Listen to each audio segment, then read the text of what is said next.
today's video is going to be a review, as you can see on the title, on this Nichido Perfect Stick Foundation. Nichido Perfect Skin Stick Foundation. So, it says here that it is smooth, hydrating, oil-free, and paraben-free. And I bought this from Nichido, doon sa kanilang stall, for only 268 pesos. So, I think that's a pretty good deal para sa isang local stick foundation. Merong mas mura, pero ito, mas healthy daw ito para sa skin. So, I think it's a pretty good price point. I got mine in the shade Buff. Tapos, it says here that it is good for 12 months after opening. Manufacturing date, October of 2016. This stick foundation contains 9 grams of the product or 0.31 ounces. Alright, so yun lang naman yung nakikita ko sa packaging niya. Let's go ahead and open it up. Tanggalin natin yung kanyang seal. Meron silang isang stick foundation doon na super mura, parang 150 pesos lang. Pero I wanted to try this one out first kasi ito yung mas bago nila. And nakuha ko ni ate nung sinabi niya na healthier sa skin daw. Okay, so here is a close-up dun sa kaniyang packaging. As you can see, maganda siya, parang glossy na black na packaging. Tapos, I got mine in the shade Buff. I like the packaging in fairness. Tapos, let's go ahead and open this up. To open it, i-lift up mo lang ito. Medyo tight yung cover niya, yung cap niya, medyo tight. So, that's good. So, kapag nilagay mo siya sa iyong makeup bag, hindi siya, like, matatanggal, tapos kakalat yung foundation sa iyong bag. And this is what the shade Buff looks like. Bakit parang orangey siya tingnan? Tingnan mo. Medyo parang orangey. I don't know. We'll see how it looks like sa aking skin. Pero looking at it in the tube, medyo orangey siya tingnan. And that is how much product you actually get inside this stick foundation. Para sa akin, I think you get a decent amount naman inside the stick foundation. Like, for the price, okay na siya. Now, let's go ahead and move on to the application of the product. It looks kind of orange, no, sa aking skin. Look. Oh. So, I'm gonna put 3 stripes down there. Just gonna apply it all over my skin. Tignan natin how it looks. Tapos, nung natanggal ko yung top layer, parang mas yellow na yung top layer. Tingnan nyo. Compared sa side, medyo orange na yung top layer, medyo yellow. Super dali niya mag-glide on sa aking skin. Like, I thought it would be medyo matigas. Like, medyo, yeah, matigas na i-glide sa aking skin. Pero hindi pala. Super smooth niya. Super creamy niya i-glide sa aking skin. So, on this side of my face, I'm going to use a sponge to blend this out. Tingnan natin ano yung mangyayari.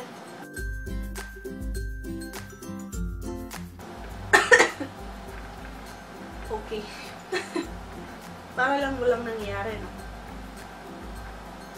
Para lang akong walang nilagay sa aking face. Ayan. Para lang akong walang nilagay sa mukha ko, guys. Like, as in. Ano nangyari? Foundation ba ito? Or, like, moisturizer lang? Parang wala lang. Okay. I-try natin on this side of my face, tapos gamitan natin with a brush. I'm gonna put that much. Tapos gagamit ako ng buffing brush to blend it out. Yung amoy niya pala, amoy lumang makeup. Ganun. Okay. Blend naman natin itong side na ito.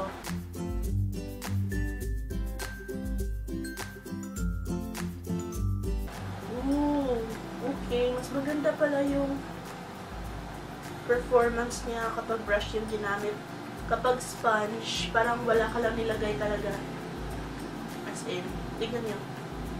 Wait lang, tatapusin ko lang. Look, eto siya using the brush. As you can see, nagbigay siya ng okay na coverage, guys. Like, compared dito na wala talaga. Here, nabigay siya ng light to medium coverage. More leaning on light. As you can see, pero okay siya, di ba? Okay siya for everyday. I will apply a second layer. Especially dun sa mga merong blemishes. Tapos, tignan natin how this layers up on my skin.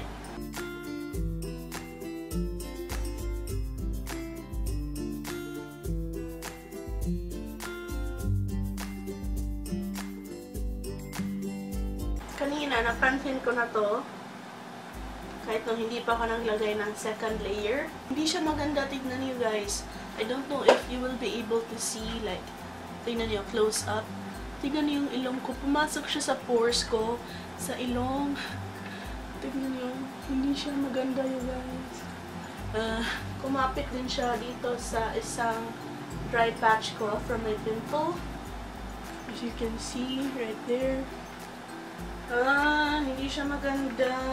Pumapasok siya sa aking pores and ang pangit-pangit niya tignan, as in perfect skin. Or baka para lang to sa mga may perfect skin. Nichido only for perfect skin foundation. Ang totoo! Okay. So, tinanggal ko yung makeup ko, no? Using a makeup wipe. And tinanggal ko lahat ng foundation because it just looked really bad. It looked horrible. So, tinanggal ko siya and naglagay ako ng primer. Let's see if makakatulong yung primer sa kanya para mas magmukha siyang mas okay. Try natin siya ulit. I applied the primer mga 5 minutes ago. So, definitely nag-seep in na siya. Parang nag-set na ang primer. So, hopefully, it helps the foundation. Blend natin siya. Alright, so there we go. Na-apply ko na siya on this side of my face. And it definitely looks a lot better right now compared kanina. Pero, nag-seep in pa rin siya sa pores ng aking ilong. Especially dito sa center. Super kitang-kita niyo siya. Super klaro-klaro na. Ang pangit. Pero, I'll go ahead and finish up my entire face.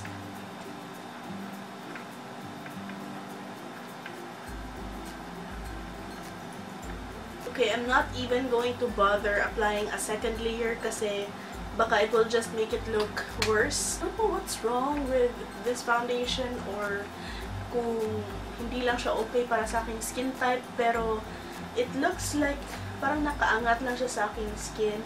Hindi talaga siya nagsisip in sa aking skin. Parang nakapatong lang siya. Parang ganun.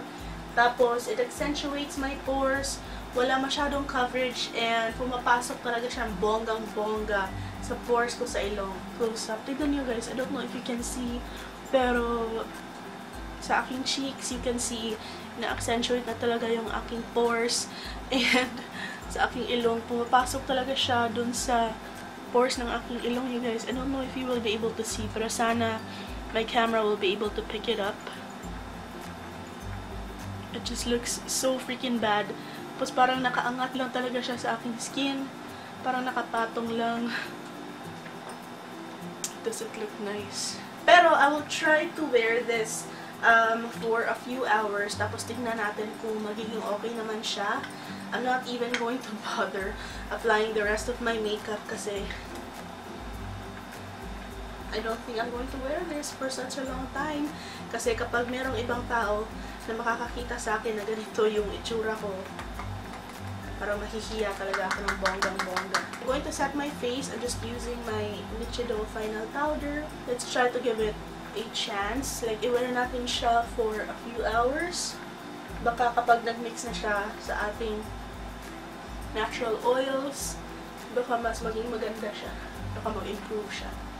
So, wag muna natin siyang i-judge and bigyan natin siya ng chance. Okay? Alright, so I'm going to be a good sport at talagang bibigyan ko yung foundation ng, I'm going to give it a shot and tignan natin kung mag-work ba siya in the next few hours. Time now is 10:54 a.m. I'll be back later to give you an update kung ano nang itsura ng foundation. Stay tuned.